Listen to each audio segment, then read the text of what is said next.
So this is our second quarterly town hall, and I'm literally this town hall, I wanted to try to find ideas about our traffic situation mainly, but also it's open to whatever other comments you guys want to make. So we'll start with Tara and then work our way back like that. So as usual, I'm not here to talk, I'm here to listen. So. Okay, you want to just go? Yeah. I did have two other questions. Do you prefer I hold those until the end or just start with those and then move on to traffic? Okay, so my two other questions. So thank you for having the town hall, and I know I was aware of it because when you had initially set up all your town halls at the beginning of the year, I'm smart enough, fortunately, at that point in time to add it to my calendar. But there was no like city email sent, nothing on the city webpage. Is there something that could be done to better? Because I know almost every person that is in this room reached out to me because when I realized it was tonight, I shared it on my social media and a few of the other social medias. And those are some of the folks you see here tonight. So I'm just wondering, how can more residents get that notice? I will say this, and this is not a jab or dig at our guy office, because I do think that they're doing an amazing job. But I think our city needs to do a better job at communicating, not only my town halls, right, but any events.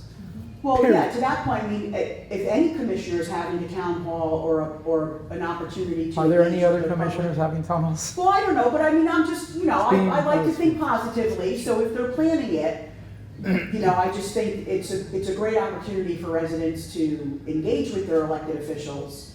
So the more it can get out to the public, the better. I agree. We need to do as a city a better job at communicating. We just had a daddy-daughter dance here, and that place should have been packed. And there was a lot of people, but it wasn't like for a room of a city of over 100,000 residents. It was not that full. And those are great community building events. But a lot of the people that came, I also sent them emails, and there were some city employees, hey guys, there's, and they didn't know about it, and they work for the city. So that's an issue. So we do need to do a better job, and I'll make sure that that's one of the notes I put in there. I've been complaining about it a lot to the city manager, so. Yeah, and and just, I think as a resident, just if we can have a dedicated, consistent policy, so something, if something is going to get emailed, it also gets put on Facebook, because not everybody's on Facebook. And I think what a lot of people don't understand, because I didn't understand this, is just because you follow the city's Facebook page, you don't always see it. You have to physically go in and look for it. Yeah. So, if something's going to be posted on Facebook, leverage the email too, to email it out to everyone. All right, so we're good on that. My next question is in regards to documentation. So I'll now give you an example. There seems to be inconsistencies with versions of documents that are out there. So for example, I recently I did a PRR, public records request for our most recent charter in our most recent policies and procedures. But when you go online, there are other versions that are there with different dates, and then even more interestingly, and I'm happy to give, to show you the example, is the copy that I got through my PRR was for the charter was dated February 2023. Someone had gone online and also pulled a copy that was dated February 2023, but there were differences in those documents. From the same dates? From the same date, yeah, so I found that, and I'd be interested in seeing. Okay, yeah, I can absolutely get it for you, because as a resident, it makes me wonder, okay, well, what's the right one, what's the most current, what should I Anytime follow? that's updated, there needs to be an update to the date. Okay, all right. And now traffic, I'm sorry, so thank you for answering those, so my traffic concerns. I don't have any ideas for traffic, so I'm sorry, because I generally like to at least come with some solutions. I do know traffic is an issue. I mean, I live off of you can't hear me? That's very unusual. There you go. Oh, okay. Oh, Much there you go. better, yeah. Sorry, y'all. I live off Saxon, and I've been here long enough to remember when Saxon was 2 lanes, right? Growth, progress, we get it, Saxon has grown. But the amount of accidents that are occurring, because a lot of speeding, a lot of distracted driving. So perhaps we can partner with our sheriffs and have just maybe more patrols for now. And I don't know, and I know there's some people in the room that are gonna find this a little controversial, but as maybe a short-term solution, do we consider lowering our speed limits a little bit? Because the reality is, people are going 10 to 15 miles over the speed limit. So do you lower them a little bit? So now, at least if they're going 10 to 15 miles over, at the end of the day, they still might be going a little slower. That's all I have. Thank you. Those are, obviously, those are good questions. Yeah. Oh, I thought you were talking. I didn't want to interrupt. Is this on? Yeah. I think you need to hold it really close. Okay. Traffic is definitely an issue on Saxon. You sit in line forever, especially in rush hour, and I understand that, but I think if you quit building and quit adding to the city, the traffic wouldn't at least multiply. Because you figure you've got so many cars in everybody's driveway, all kids drive. So you're multiplying that by just, parents driving anymore.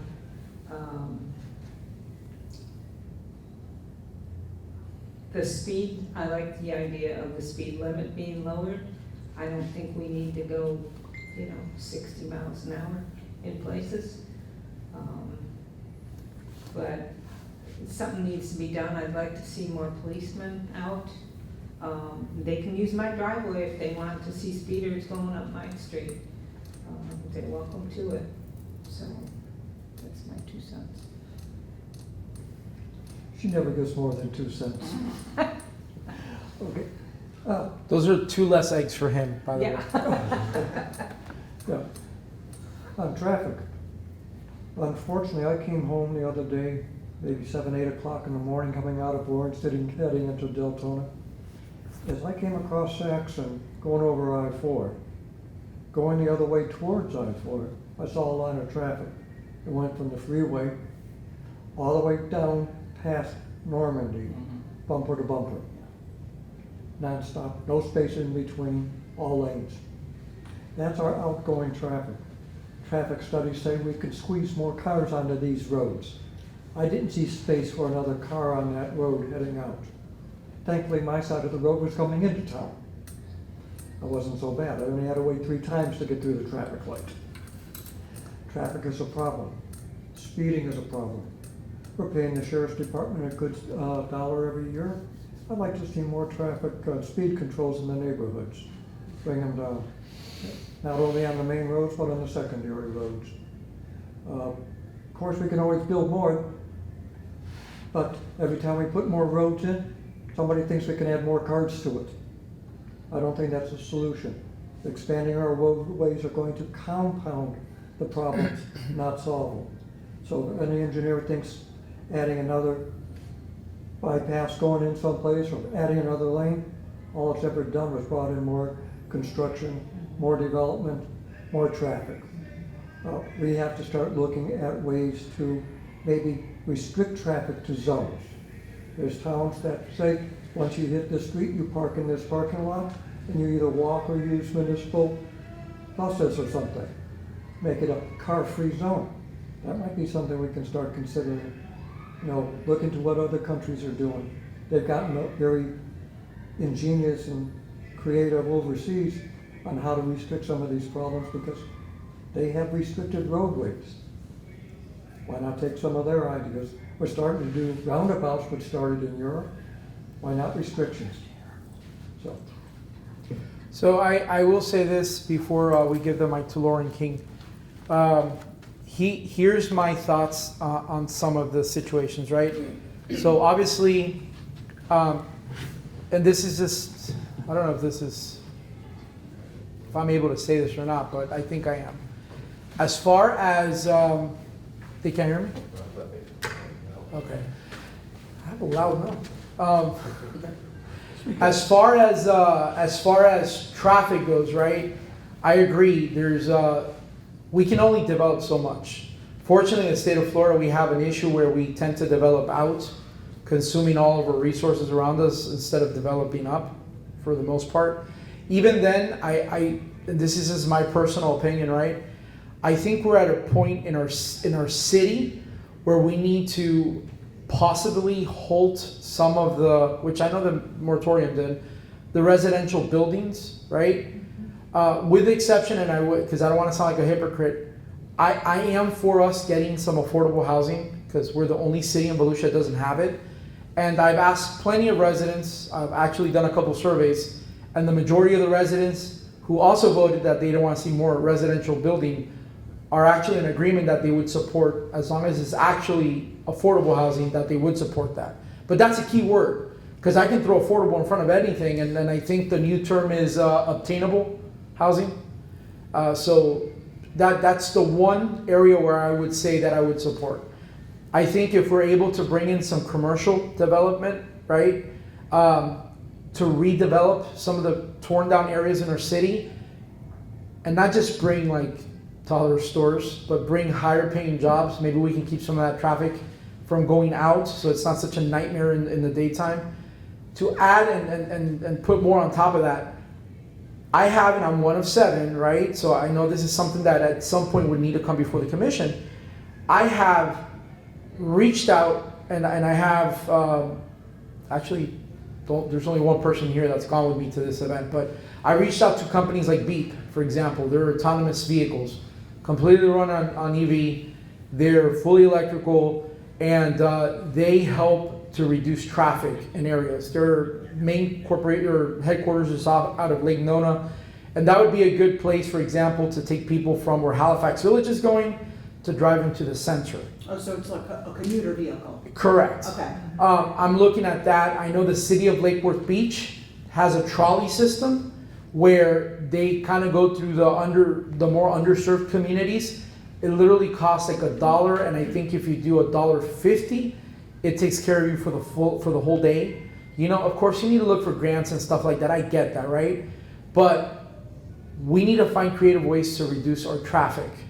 And I think those are some positive ways that we could, and I think it'll have bipartisan support to bring that in. I mean, Altamont Springs is about to literally dump a lot of money, if you research Beep, into what they're gonna do over there with Crane's Roost, in developing a whole area for them so they can reduce their traffic using a company. Now, it doesn't have to be Beep. I'm just using them because they're the ones that I've researched and I've known about. Oddly enough, the people that are building Halifax Village, who are also building a medical facility or a sports complex, whatever it is it's going to be called, they also have the same thing in Lake Nona, and they work with Beep, and they also have the same thing over in Port St. Lucie, and they also work with Beep. So I think if you keep the same thing, don't reinvent the wheels, that might help. It's not a full solution, but it might help. So. Seeing you asked a question, I'd like to ask you a question off of that. Sure. Affordable housing. What is your definition of affordable housing? Because in Deltona, a lot of the original construction in here are still low-priced housing even in today's market. We're looking at the 800,000 square foot homes that only have carports. Is that classified as affordable, or are we looking at a different classification totally? So we have Angelia, who is part of affordable housing here in the city of Deltona.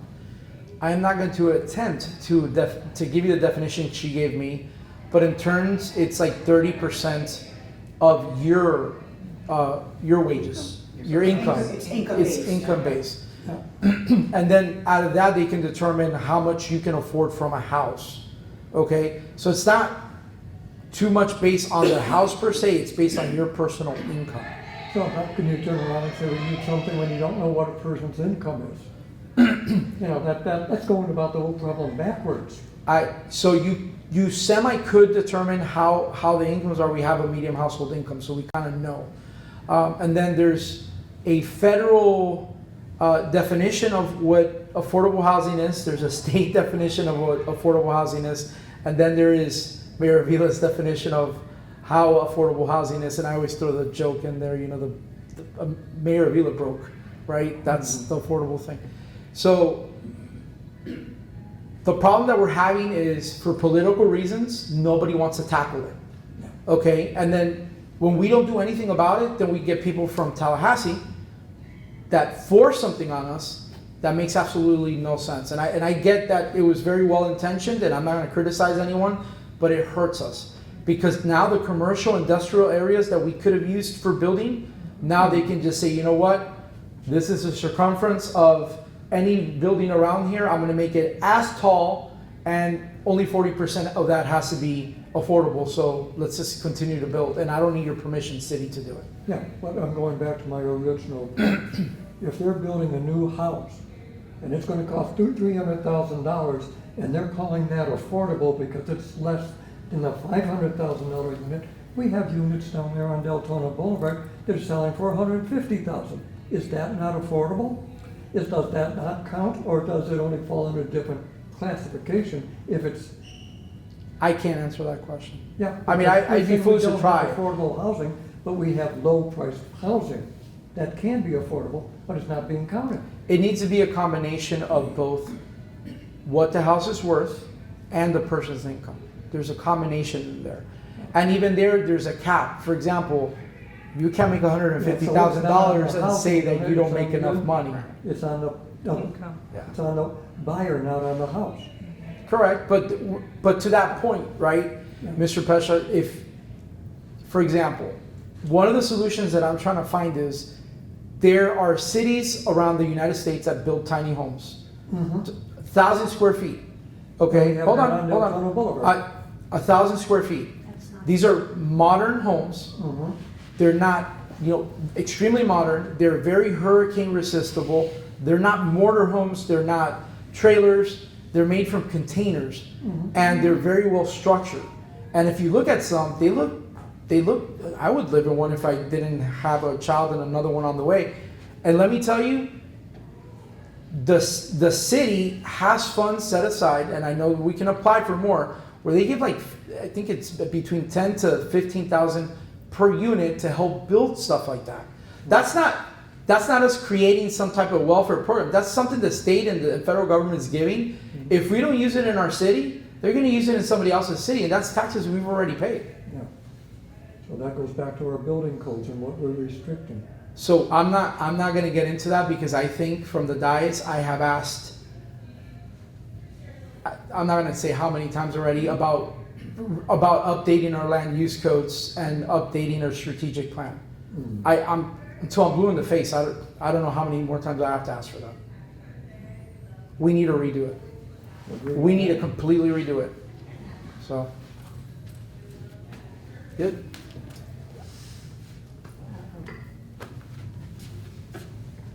We said that 2 years ago, we haven't started it yet. That was part of why we put the moratorium on, was to do the comprehensive code and to get our strategic plans under control so that we knew what we wanted our city to be doing and what the developers were gonna be doing. And nothing has been done. So I don't think it's your fault, but we've got people on staff and a manager that is looking at other things and they're doing other things. And quite frankly, I have an issue with the way we're doing our meetings now.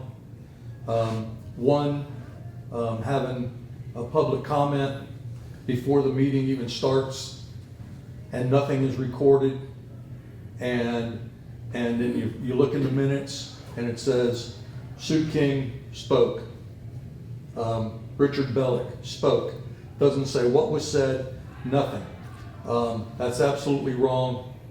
And to change the meeting to one meeting a month, in my opinion, is giving the city manager carte blanche to do whatever he wants without having supervision from the dais, from the commission, on a consistent basis. Once a month is not enough. And I think I think it's just a way to cover up what could be political corruption that, you know, we might have caught it, we might not have, but we've given them now more opportunity to do whatever it is they want to do. And I think that's absolutely wrong. I understand now that they're meeting, city manager now meeting with the commissioners on the budget. That sounds like to me that basically the residents are going to be cut out of any input into the budget. It'll be like the city manager's contract when he hired on, and when we asked, let's negotiate this, let's do a workshop and negotiate, and he said, it's not negotiable. This is my contract, take it or leave it. And now we're going to do the same thing with what's going on in the city. I think it's wrong, and I think that that needs to be changed. Traffic. I probably am not the person to talk about traffic because I have a great truck that goes real good at about 80 miles an hour. So now, I'm not going to confess that I go down Howland Boulevard at 80 miles an hour because I don't do that. Not Howland. But, you know, we start talking about, let's talk about law enforcement.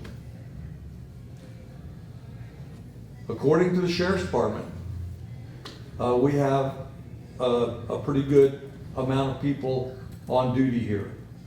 I understand they want a few more. That's not a bad thing. But you have to understand that these people are assigned to certain jobs. You want more people out doing traffic control? Okay, we can take people off of Crime Watch. We'll take them from stopping the crooks and the robbers from coming into town.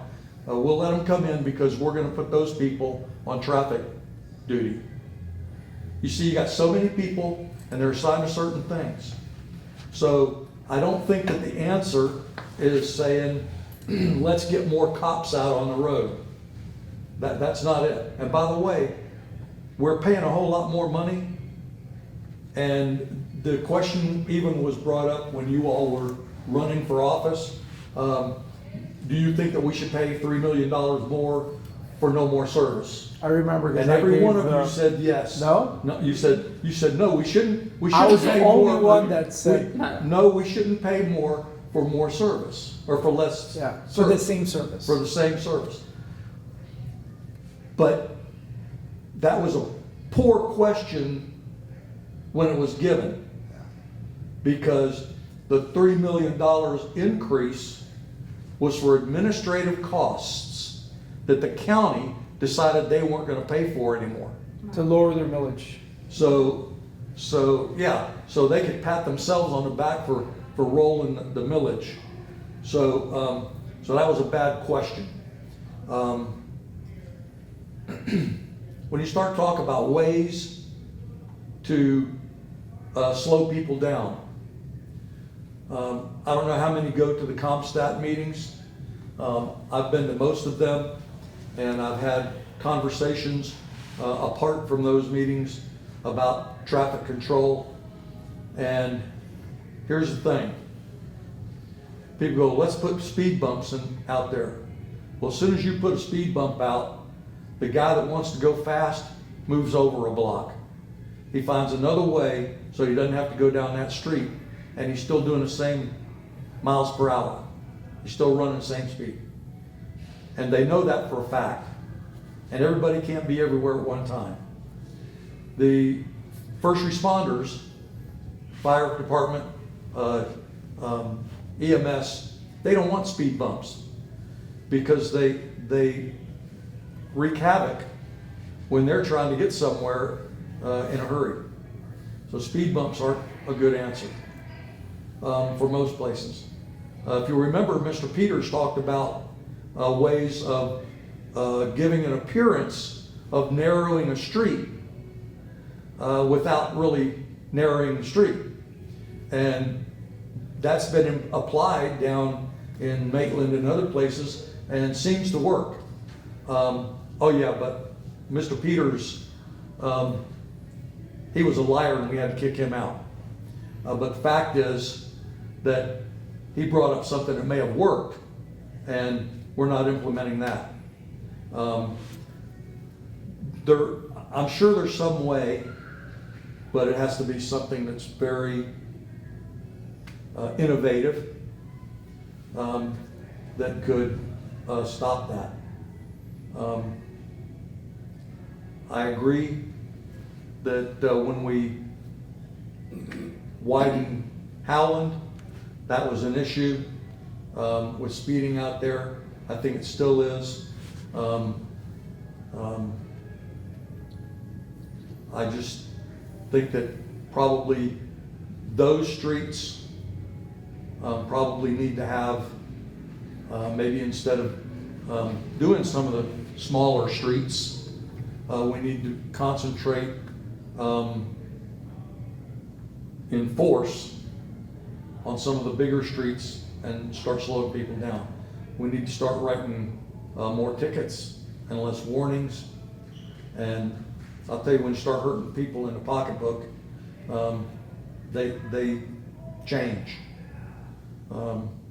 So Personal experience. that's that. Yeah. I've gotten my share. One other thing. Veterans Park. When Mr. Peters was here, ADA came in, they did a survey of all of the city's buildings, all the parks and facilities, and they came up with a report as to what we need to do to become ADA compliant. And it was the intention at that time to make Veterans Park the first park that we fixed up. We finally got a pavilion. Thank you for that. We finally got the tables in place. They put electric in, we've got fans, and we've got lights. The lights have to be modified because they put this little bitty LED light. well, they're LED lights, but they put a little bitty photocell so that those lights will come on when it gets dark enough for the lights to come on. There's no override on that. So I've asked that they put an override switch so we can turn the lights on out there when we need them. And I don't think that it should be so dark that the lights come on and they're on all night, even though they're LED. But I've also asked that they will put in at least one, if not two, outlets on the pavilion to plug in to, so that we can have some electric out there for Music. a PA system and other things, because we do VSEP and American Legion we just had our Flag Day ceremony out there, which unfortunately we were a little disappointed that no one showed up to that except for American Legion people and VSEP people. So there's some things out there. We still are looking at sidewalks that need to be fixed. There's just a lot of stuff out there that still needs to be done. And so I'm hoping that Sean and the guys from Parks and Rec can get that taken care of.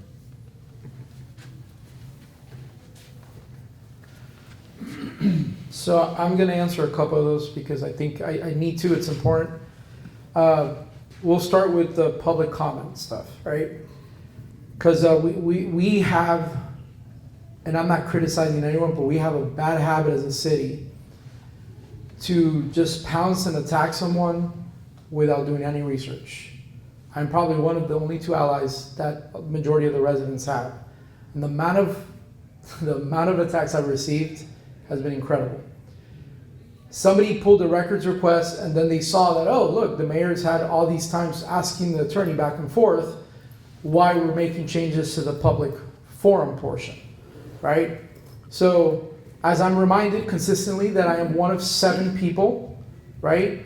Even though I'm the mayor, I'm still one of 7 people. I'm a glorified commissioner, as I am reminded. I have an issue with that. I understand that it's my fault, essentially, why the public forum has been changed, because I don't gavel people as much as I probably should. I am taking some direction from 1 or 2 organizations on what is a grievance and when is it that somebody is just attacking someone. Now, to be fair, if somebody is stating a fact, and I wish some of our fellow commissioners understood this, it is not necessarily an attack. They are stating a fact. If the fact hurts you or it bothers you, maybe you shouldn't have done something so it would have been brought up. When I get attacked consistently that, oh, the mayor, had this issue in the past. I did. I own up to it. I move forward. We're not perfect people, right? If, I pay full taxes on my house because I rent my house, right? If it was a different reason, if I had some homesteads or whatever, listen, I will explain. Before you start attacking me, here's the reason why this happens, right? But when we have this contentious thing between residents and commissioners, we can't expect there to be any honeymoons because we're always attacking each other. So I do have an issue. As a matter of fact, I spoke to the city attorney several times because there were moments where my power as mayor was completely being stripped from me and it was being shared with another commissioner. I'll leave it there. I think that the public comment and portion of it is now being recorded and is now being added to the videos. They are. I made sure, not the first one, not the one that you were at. Not this past Monday, is it? It was, because I went through the commission meeting videos and footages and it's there. So it is being recorded, and the minutes, if you do a public records request, there is minutes on it. They explained to me what action minutes are. Action minutes only work if there's a video or an audio that's attached to it. To your point, Sue spoke. What did she speak about? Let me go and look at the video. But if there's no video or audio, well, what on earth did she speak about? Right? If there's no minutes and like detailed minutes, then there's a problem. So we still have to abide by minute laws in the state of Florida. I would prefer our public comments to go back to the way it used to be. I think it's extremely rude and disrespectful that we're listening to public comments and the only one that's supposed to be there is the mayor or the ceremonial figurehead at the time. I think that is disrespectful to our residents. Mm-hmm. If we don't want to be there at a certain time, then we should have not ran for office. Mm-hmm. That's just my opinion, right? It's probably not the popular one. So if it's up to me, I'd like to see public comments go back to before we start the meeting, after we do the roll call, after we say the meeting has started, and that's it. So it feels like it's part of the meeting. Then you leave it up to me to figure out, okay, this certain person that consistently comes up here sometimes is being disrespectful. I get it. Do I like gaveling people? I don't, because I believe in the First Amendment. I believe in it passionately. But, okay, so there's no grievance, then, hey, if you don't have a grievance, I'm sorry. You're going to have to sit down. Okay, so I know there's an issue with that. The other thing that you talked about, boy, you said a lot of stuff. I'm sorry, would you mind if I Sure. ask some clarifying questions on what you just said? So, you said something, if you had it your way, you would move it back. So who gets to make that decision? Because it's my understanding, and I've spoken to quite a few of the commissioners, none of the commissioners requested this nor approved it. So where did that decision come from? Who made that decision? I will say this, and I really don't care anymore because I'm tired of getting punched and attacked consistently while I try to remain very nonpartisan and kumbaya with all my fellow commissioners. A lot of us say so many things on social media, and then we act something completely different behind closed doors. Okay? So I've seen your commissioner go on social media and say, it was on an email, oh, this is the way I wanted it, and That person did not notice that. They forwarded me, because they love violating the sunshine. Well, allegedly violating the sunshine. They forwarded me an email that they had a conversation with a different resident, and they said, well, I think it was the mayor that made the change, so it gets put on me. No, I did not make the change. If you do the records request, I had this argument several times with the city attorney. I don't agree with it. It needs to go back to the way it was. So at some point, I am going to call this on a meeting, but I need to make sure I know on the charter what I am doing and what I'm not allowed to do. I can understand that. Because the last thing I want to do is look silly in front of a bunch of Yeah, people. you want to make sure you're So- doing what you need to do. And if these people are factual, that they want to see it go back to the way it was, there should be no issue with having a majority vote to bring it back to the way it was. Well, I guess where my confusion comes is, you just said a majority vote. But a majority vote wasn't needed to move it the first time, so why would you need a majority vote to move it back? And that's why I'm trying to figure out. Okay. Because through our policies and procedures, unfortunately, the charter is a little bit vague. Well, and so are the policies and procedures, quite frankly. There's a lot of stuff that's not in there. So I guess if something is not in there and there is no policy, would that not be at your discretion to implement that policy? Or that's what you're looking into? Apparently, I need to figure out, because I'm Okay. just a ceremonial figurehead. And even at times, the privileges that I have, like giving the key to the city to someone, is so important to put on a loaded agenda that we have to add it to an agenda to even strip that away from me. And then I just had another clarifying question, please, if I may. So I will say, this may not be the popular opinion. I don't care for the way public comments are now, mostly because they are not recorded, right? I understand about there being a need for decorum, and I would challenge anyone to say that when I get up to the podium and speak, that I don't do it with respect and courtesy, because although I may not agree with all of you all of the time, I do support you all, and there should be a level of respect. But that also goes both ways, right? So I want to put that out there. That respect goes both ways. What I don't like is that they're not recorded. And I'll go back and look, but I did just recently watch this past commission meeting again. I was there, but I watched it again, and I did not see public comments, at least not on the YouTube channel. From the web? No, on the website. Oh, you have to go on the website. Okay, not on all the right. YouTube channel. Okay, all right. So I'll double check that. But I also don't care for the fact that they are limited to 30 minutes. And I will give a reason why, right? The reason why is because I'll go back to our very first model where we implemented this. And, Barbara Santiago, if you're the 9th speaker, there's time maybe for 8 people, right? That's 24, 25 minutes by the time people get up, get down, there's your 30 minutes, right? If you're the 9th person and you want to highlight a community event, and case in point, Barbara got up, wanted to talk about the event that was coming up at the Boys and Girls Club. I mean, you extended, and the commission gave the courtesy of extending public comment so she could speak, but that didn't have to be done. So she would have lost her opportunity to make the public aware, number one. Number two, now, because they're not being broadcast on the YouTube channel, because the city website is great, but again, not everyone goes on that, right? And people aren't going to think, and if we're publishing the commission meetings on YouTube, then the comments should be, again, lack of consistency, right? That's a running theme. So people aren't going to go to the website. They're going to go to the YouTube channel, see, oh, public comments are there, and they're going to miss that opportunity. Ms. Sue, I think you also spoke at that same meeting about an American, and I think it was the Flag Day event. No, That was the I'm sorry. Poppies. It was Poppies. It was Memorial Day. It was Memorial Day. Right. And again, so if people aren't seeing that, and then one final comment, and I promise I'll stop, is I think residents, but also maybe our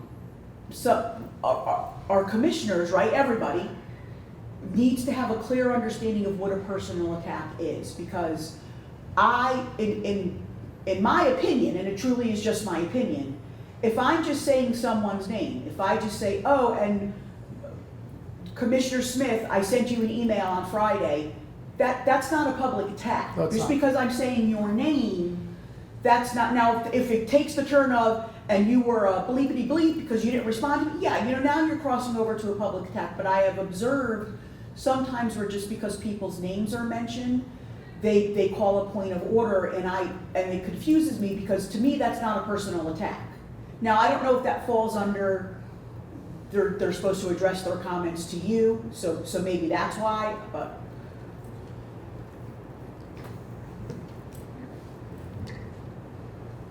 If we as a commission showed a little bit of respect to our residents, and I hope she doesn't get mad that I'm gonna single her out. I had a minor conversation with Miss White, with Brandy White. I get she's not everybody's cup of tea, right? I've been in her crossfire, she's come after me, sometimes unfairly, sometimes she's had points, right? One singular time, and she probably will never remember, I asked her, I'm the one on the dais. Can you kind of scale back the language and this and that?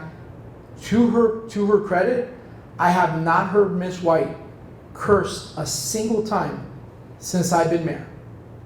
Now maybe I'll go back and there's probably one word in there, but I don't recall when she's done that. And that's a courtesy that she's given me, right? I had a simple conversation with her. Ask her if she agrees with everything I believe in. She doesn't. And that's okay.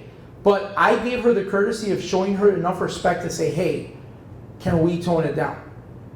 And I'm not trying to restrict her freedom of speech. I just asked her to, because it looks bad on me. It doesn't look bad on the other ones up Well, there. it looks bad on our city, honestly, it looks bad on our city. But legitimately, it looks bad on me. Because I'm the one with the gavel. The other ones, they don't care. They're not, they can yell and scream all the point of order, without even letting me speak.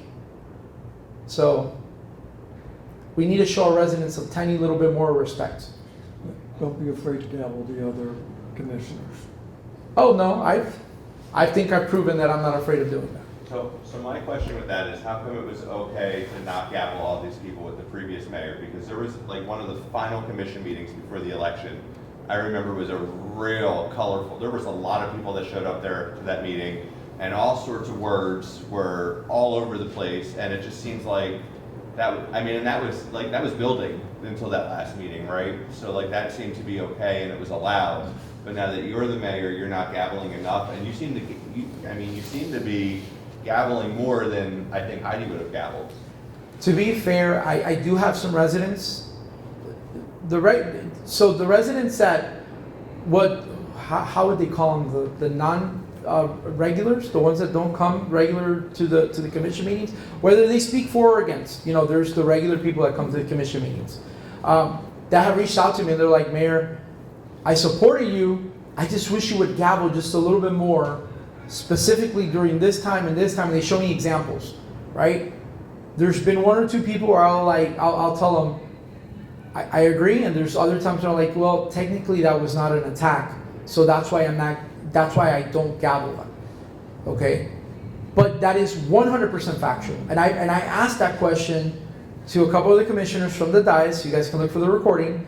Where was this fortitude of being so self-vindicious of, okay, now we want to demand point of order? Where were all these point of orders coming from when the previous mayor was there, right? That's a great question. When somebody's holding phones to a microphone and curse words are just flying out, where was the point of orders then? I will tell you guys, and I'm not acting like a victim, I signed up for this job and I'm not going to quit. They want me to quit. I am not going to quit. I am not a quitter. I am not going to quit. But I will tell you, it's petty, partisan politics. It is because of my political affiliation, and the next commission meeting they can say something, get mad at me. I don't care anymore. All right? I am tired of trying to save face for my city, and you guys, who watched the meeting on Monday? Oh, I was there. Seriously. I was so upset. You know how embarrassing as a mayor that is? I'm out there trying to do public stuff consistently to bring up the face of our city, and I have a bunch of clowns acting like Middle schoolers. well, yeah, it's like I have to tell them. Then we wonder why we're considered a circus. Especially when Jody said about extending the meeting for like 48 hours, I mean, or what's Till tomorrow. tomorrow. Let's come back. and I know the city attorney. She was trying to get my attention. I wanted her to play out. I wanted to call them out, see if it's true that they were going to play this game. I mean, because let me tell you something. I get this commission meeting, the July 3rd one. I'm gonna, call me naive, I'm gonna give benefit of the doubt. It's the day before July 4th. I get that, whatever. There still should be no reason why there's no workshop. There's gonna be a workshop for the budget in July. I know that for a fact, because it's already been put in there. Why can't we have a budget meeting sooner? How many budget? I remember a certain person was indignified because there was no budget meeting before that. Now we're okay with it. I'm just saying, if we can stop with all the pettiness and somehow come together, maybe it'll take Jesus coming down or something, I don't know. Maybe stuff will get done in our city. I'm just saying. When you have a chance, schedule a meeting, you know how to do it, and let's go over all the things that you just gave me for the American Legion, and let's see what we can do to get it fixed. Okay. And I will make the list, and from the dais, I will ask Joyce to put in there a special, under special commissioner request, so we can get stuff done. Those are our veterans. I mean, what more pricing do they have to pay? I don't know. I mean, seriously. And how many of them are in Deltona? Do you guys just have one party affiliation in that organization?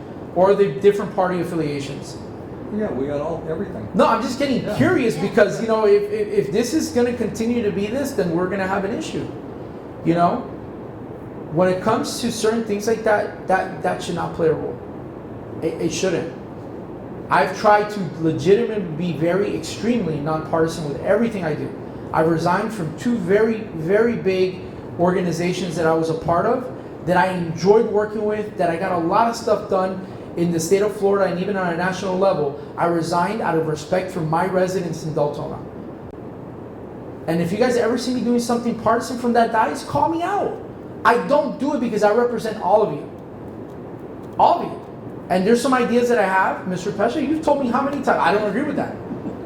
And there's been things that you've been able to sway me on, and there's been things that I'm hoping I've been able to sway you on. We need to work together to get things done. You see how hard it's raining outside? I mean, yes, what was it? Was it yesterday because I complained to one or two residents? I got a text message from a resident, oh my God, the roads are flooding. Or they said the house was flooding, but it was really the road. But it's desperation. We're scared. We're scared because we don't. What are we doing, right? And I know staff is doing stuff. Let's give that report. Let's give that update. Glenn did a great job in giving a lot of that update. But if we're not promoting those updates, the city manager reports, those are great. That's probably one of the things that I really like. But let's expand a little bit. We had a workshop. He was there. Let's put that video out there and get some views so people can see some of those updates, because those are the updates that really matter. They are, and if I know one of the things that I would love to see is After she's I'm sorry, no, go ahead. No, Excuse me, after she's gone. Is so at last year's budget meeting, I remember explicitly there was a spreadsheet provided with all the stormwater issues that needed to be fixed. Mr. King, you may remember this. And they were color coded, right? If we get this stormwater assessment fee, we can get this much work done. This fee, we can get this much work. This fee, we can get, there were 3 columns, right? And we went, what was approved was the lesser amounts, right? So I think that would have been the yellow column of all the stormwater work that should have gotten fixed. I agree, we need a lot of stormwater work. I don't think anybody in this room, possibly in our city, would disagree. Tara, but why are we getting it done? With the exception of probably you and somebody else, you know why it doesn't get done? Because we're too worried about who's going to vote for me next election. So, but this is my question is, I don't mind paying an additional assessment to get the stormwater issues fixed, but I'd like to know what's already been done. Because if there are things on that list that there's already been dedicated money that should be paying for it, I want to make sure we're getting new stuff done and not paying again for the same stuff that's on that list. So is there a way, if to see that list, because it's got to be public record, it was in one of the handouts in all the budget workshops and meetings, to see what on that list has already been done and fixed? And I don't know, maybe do I just PRR it? Maybe I just need to get more savvy with doing public records requests. I have asked for updates of certain reports, which I still don't get. I don't know what to tell you, I'm sorry. Okay, no, that's okay. I don't want to seem like an imbecile and not know how to get answers for you guys for certain things. But when me as a mayor is asking for stuff, I've gone to the point, and they're gonna find out, so I don't care. I've asked the attorney, the attorney general, to give me an opinion, right? I have asked Ashley Moody to send me as the mayor of the city of Deltona an opinion that if the mayor requests, I don't care if there's an NDA signed, because I didn't know what Amazon was coming for a second time. You know, great way to diversify things in your city and reduce traffic. If there is projects being done, as the mayor of the city, I should know what's going on. I should be able to get at least at a minimum a bi-weekly report. I can't get any of that. So I'm waiting for that piece to come in so then I can give it to our city attorney and say, could I now get the reports that I've been asking for? I've been mayor for 6 months. I wasn't in the know in the first 2, so the last 4 months that I've been asking.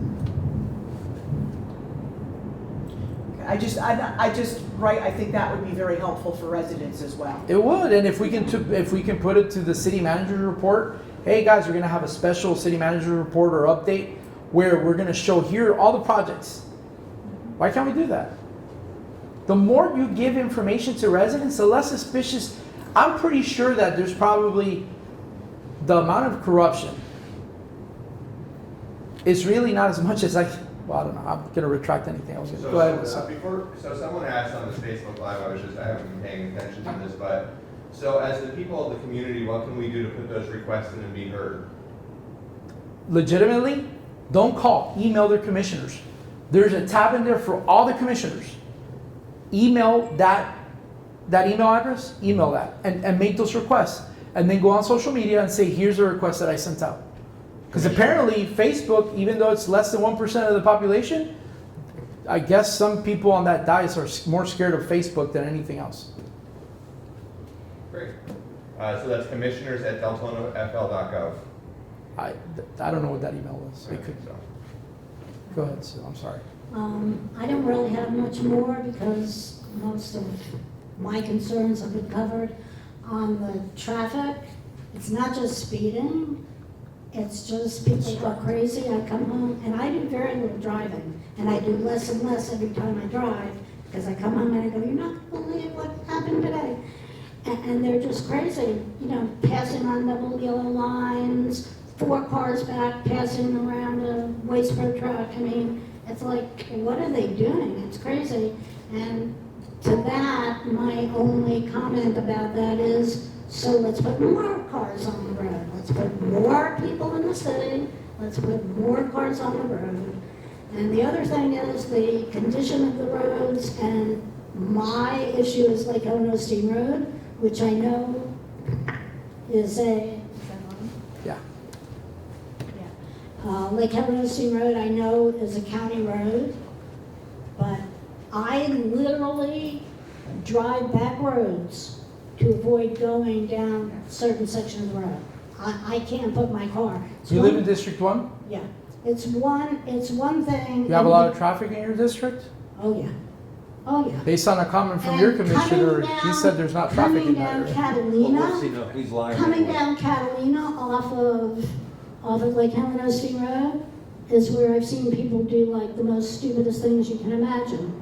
And it's, when you it's 35 near Lake Helen, Steam Road, and it's 30 near Howard, so that's the speed limit, and they are flying down there. Crazy, crazy, crazy.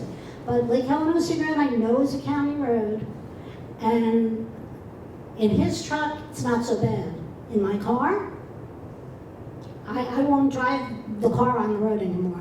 That's how bad the road is.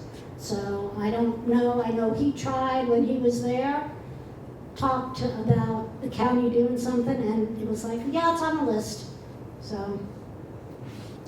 But that's that domino effect you were talking about earlier, Mr. King, because now what happened, like I live off of Saxon. Right, And I it's know not- there are a lot of people that now try to avoid Saxon, so they're cutting through all the neighborhood roads. So now we've got people, you've got people that are now speeding through the neighborhood roads with the kids out riding their bikes and playing and, Can I just, I'll do my talking now because it's about this topic. I have a lot of opinions. Can I borrow that? Yeah, definitely. Yeah, so I have a difference of opinion than with not bringing in more capacity, because I feel like, Tara, to your point, like I'm doing the same thing. Like when I'm trying to go from Anderson to the neighborhood Walmart, I actually cut up a bunch of neighborhood streets. Normandy very little bit. I end up on Merrimack by your house, and boom, I'm there at Walmart. And it's Yeah. just because of the sheer volume on some of the main roads. So, and to your point, with people passing you, they say that engineering studies have done this. The road is safer when all of the cars are going the same speed. So the folks that are like on the new section of Howland, for instance, from Providence to, I believe it's Elkham. I mean, I get that there's houses on there, but the limit should legit be 50 miles an hour. People are going 55 because those houses shouldn't even be there. Maybe put some commercial in there. They built that like a freeway. And really, if you want to solve the problem, I think a freeway should come in and you get all of these cars off of all of these surface streets that are just doing this cut through. Because if you reduce the speed limit, you're going to go slow and obey it. Somebody else is going to come and pass you on that double solid because they're like, what the hell are you doing? They want to go 45 miles an hour. And that's the problem. Okay, but I'm not talking about when it's just one car. Right. I'm talking about there's a row of cars. I get and it. this- The And they fifth go or flying sixth by. car from back I've here. seen it. But we're a petri dish of drivers from all over the world. Right, Really. I know. I mean, if you think about a lot of folks that live here from just the tri-state area or the Northeast, New York, New Jersey, Pennsylvania, like Connecticut, right? This is how, I'm from New Jersey. This is how we drive up there. Yeah. All right. So they're all down here now. The roads are not built the same way here in Deltona. The rest of the state, we're really an outlier, I feel like. This region right here Yeah. on how we've grown. You got about 500,000 people region-wide. I don't know, I was recently out in Wichita, Kansas visiting my mom. That's their population there for that city. And their roads, they have a beltway, they have a road that cuts, an expressway that cuts down the middle. All of their surface streets are multiple lanes. The speed limit's about 40. I think you're cruising around at 45, just like here in Deltona. There, though, they have more commercial integrated in some of these pockets. But you have this large city of 100,000 people, right?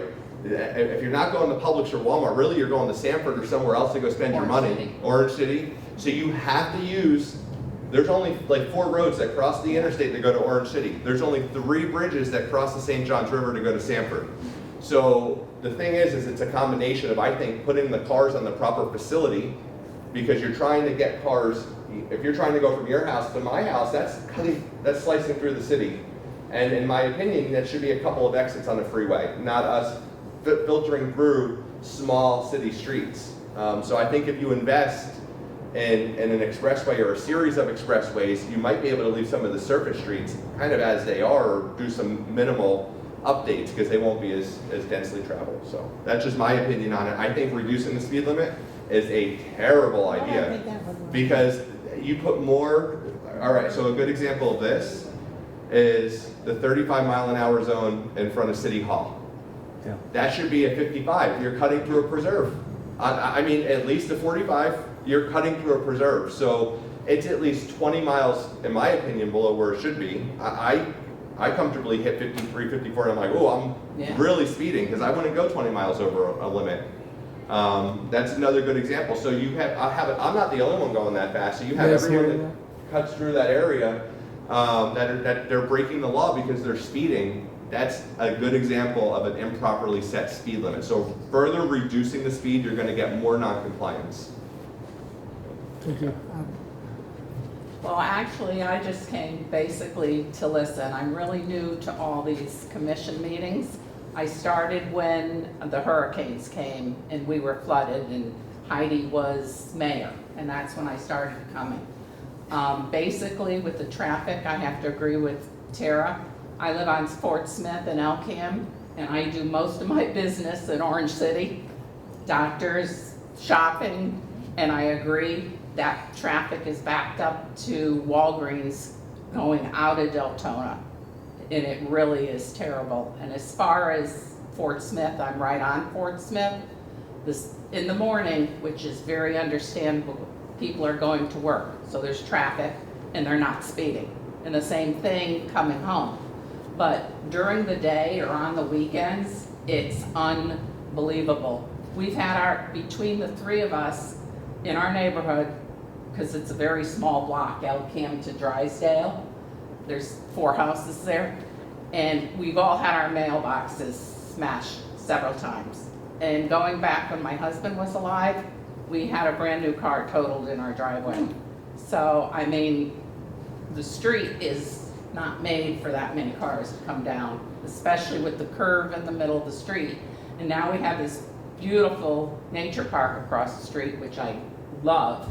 And there is parking there, and the people that go fishing, the people coming, don't park in the parking spot. They don't. They park this way, that way, but yet we can't pull in our driveway on our grass forward, but they can park anywhere they want across the street. But basically, this is all new to me, and I'm learning a lot, and I thank you for what you've done.